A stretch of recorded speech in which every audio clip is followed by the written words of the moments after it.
ಜೈ ಶ್ರೀ ಭದ್ರಕಾಳಿ ಒಡೆಯ ಶ್ರೀ ವೀರಭದ್ರ ತಂತ್ರ ಪ್ರಯೋಗ ಕನ್ನಡ ಯೂಟ್ಯೂಬ್ ಚಾನಲ್ಗೆ ಸ್ವಾಗತ ಸುಸ್ವಾಗತ.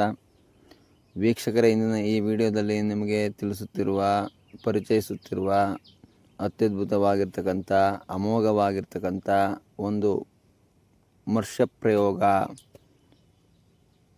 ಪ್ರಯೋಗವನ್ನು ನಾನು ನಿಮಗೆ ತಿಳಿಸ್ತಾ ಇದ್ದೀನಿ. ಈ ಮರ್ಷ್ಯ ಪ್ರಯೋಗವನ್ನು ಮಾಡ್ತಕ್ಕಂಥ ವಿಧಾನವನ್ನು ಕೆಲವೊಂದು ಗುಟ್ಟುಗಳನ್ನು ಮೈಯಲ್ಲಿಟ್ಕೊಂಡು ನಂತರ ಭಾಗದಲ್ಲಿ ಅದನ್ನು ಯಾವ ರೀತಿ ಅಂತಂದ್ಬಿಟ್ಟು ಹೇಳ್ತಕ್ಕಂಥದ್ದು. ಏನಕ್ಕೆ ಅಂತಂದರೆ ಕೆಲವೊಂದು ನಿಮಗೆ ಗೊತ್ತಿರಲ್ಲ. ಏನು ಅಂತಂದರೆ ಇದೊಂದು ಪರಿಚಯ ಮಾಡಬೇಕು, ಪ್ರಯೋಗ ಈ ರೀತಿ ಇರ್ತದೆ ಅಂತ ಹೇಳಬೇಕು ಅನ್ನೋ ಒಂದು ಉದ್ದೇಶ ಅಷ್ಟೇ ನಂದು. ವಾಮ ಮಾರ್ಗದಲ್ಲಿ ಈ ರೀತಿ ಎಲ್ಲ ಬರ್ತವೆ ಅನ್ನೋ ಒಂದು ವಿಚಾರ ತಿಳಿಸ್ಬೇಕು ಅನ್ನೋ ಒಂದು ವಿಚಾರ ಅಷ್ಟೇ, ಆಯಿತಾ. ನಾವು ಪೂರ್ಣವಾಗಿ ಅದನ್ನೆಲ್ಲ ಹೇಳ್ಬಿಟ್ರೆ ಗೊತ್ತಿಲ್ಲದರು ಹೋಗೋದು, ಏನೇನೋ ಮಾಡೋದು, ಅಲ್ಲೇನೋ ಎಡವಟ್ ಆಗೋದು. ಅವರು ಎಡವಟ್ ಆದಮೇಲೆ ಇಂಥ ಯೂಟ್ಯೂಬ್ ಚಾನಲ್ನಾಗೆ ನಾನು ಈ ವಿಡಿಯೋ ನೋಡಿದ್ದೆ, ನನಗೆ ಹಿಂಗಾಯಿತು ಅಂತ ಅಂದ್ಬಿಟ್ಟು ಯೂಟ್ಯೂಬ್ ಚಾನಲಲ್ಲಿ ಕೆಟ್ಟ ಕಾಮೆಂಟ್ ಹಾಕೋದು, ಈ ಥರದ್ದೆಲ್ಲ ಮಾಡ್ತಾರೆ ಅನ್ನೋ ಒಂದು ಉದ್ದೇಶದಿಂದ ಕೆಲವೊಂದು ವಿಚಾರಗಳನ್ನ ಬಿಟ್ಕೊಂಡು ಕೊಡೋಕ್ಕಾಗಲ್ಲ, ಆಯಿತಾ. ಒಂದು ಭಾಗ ಇಲ್ಲಿ ಮರ್ಷ್ಯ ಪ್ರಯೋಗ ಅಂತಂದರೆ ಮೀನು ಕೆರೆಯಲ್ಲಿ, ಅಂದರೆ ಕೆರೆ ದಂಡೆಯಲ್ಲೇ ಇರ್ತಕ್ಕಂಥ ಮೀನುಗಳನ್ನು ಗಾಣ ಬಿಟ್ಟು, ಅಂದರೆ ಬಲೆ ಹಾಕಿ ಹಿಡಿಬಾರ್ದು, ಗಾಣ ಬಿಟ್ಟು ಅದನ್ನು ಅಕ್ಕಿ ಹಿಟ್ಟನ್ನು ಅಭಿಮಂತ್ರಿಸ್ಬೇಕು.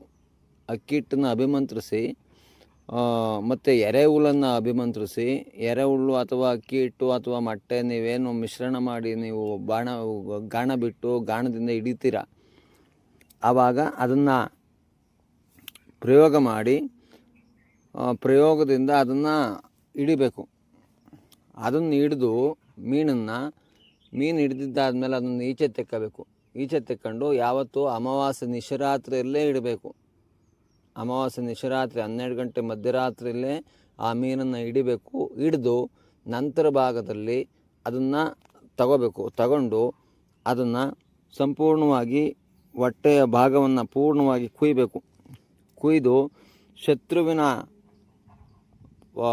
ವಸ್ತುಗಳನ್ನು, ಉಗುರು, ಬಟ್ಟೆ, ಕಾಲ್ಧೂಳು, ಕೂದಲು, ಈ ಥರದ್ದು ಯಾವುದಾದ್ರೂ ಎಂಜಲು ಇಲ್ಲ ಅವನ ರೀಸಸ್ ಮಾಡಿರೋಂಥ ಮಣ್ಣಿನ ಜಾಗ, ಅವನು ಎಂಜಲು, ಈ ಥರದ್ದೇನಾದರೂ ತಗೊಂಡು ಅದರೊಳಗಡೆ ಹಾಕಬೇಕು. ಹಾಕಿ ಅದನ್ನು ಪೂರ್ಣವಾಗಿ ಒಲಿಬೇಕು.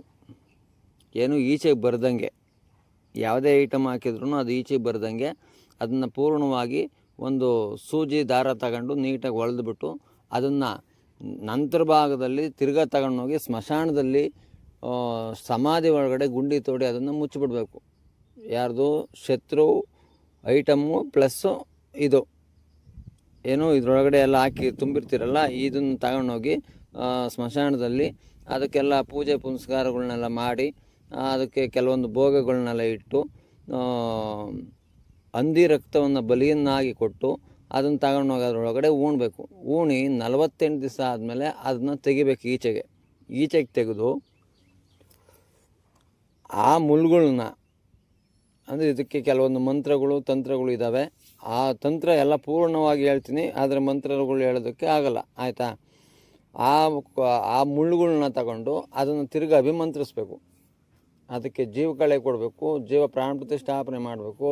ಪ್ರಾಣ ಪ್ರತಿಷ್ಠಾಪನೆ ಮಾಡಿ ಕೆಲವೊಂದು ಮಾರಣ ಮಂತ್ರಗಳು, ವಿದ್ವೇಷಣ ಮಂತ್ರಗಳು, ಉಚ್ಚಾಟನ ಮಂತ್ರಗಳು, ಯಾರಿಗೆ ಏನು ಕೆಲಸ ಆಗಬೇಕು ಅಂತ ಇರ್ತದೆ ಅಂಥ ಕೆಲಸದ ಅಭಿಮಂತ್ರಿಸಿ ಆ ಮುಳ್ಳುಗಳನ್ನ ತಗೊಂಡೋಗಿ ಅವ್ರ ಮನೆ ಮುಂದೆ ಎರಚಬೇಕು. ಏನು, ಈ ಮೀನಿನ ಮುಳ್ಳು ನಾನು ಇವಾಗ ನಿಮಗೆ ತೋರಿಸ್ತಾ ಇದ್ದೀನಲ್ಲ, ಈ ಮೀನಿನ ಮುಳ್ಳನ್ನು ತಗೊಂಡೋಗಿ ಅವ್ರ ಮನೆ ಹತ್ರ ಎರಚೋದ್ರಿಂದ, ಅವನು ತುಳಿಯೋದ್ರಿಂದ ಅವನು ಶೀಘ್ರದಲ್ಲಿ ಸರ್ವನಾಶ ಆಗ್ತಾನೆ. ಮಾರಣ, ಉಚ್ಚಾಟನ, ವಿದ್ವೇಷಣ, ಸ್ತಂಭನ, ಇದಿಷ್ಟೂ ಕೆಲಸಗಳು ಈ ಮೀನಿನ ಮೂಳೆಗಳಿಂದ. ಇದನ್ನು ಮರ್ಷ್ಯ ಪ್ರಯೋಗ ಅಂತಂದ್ಬಿಟ್ಟು ಕರಿತಕ್ಕಂಥದ್ದು. ಮರ್ಷ್ಯ ಅಂತಂದರೆ ಮೀನು ಅಂತ, ಆಯಿತಾ. ಹಿಂಗಿರೋದ್ರಿಂದ ಇದು ಶೀಘ್ರದಲ್ಲಿ ಕೆಲಸ ಮಾಡ್ತದೆ.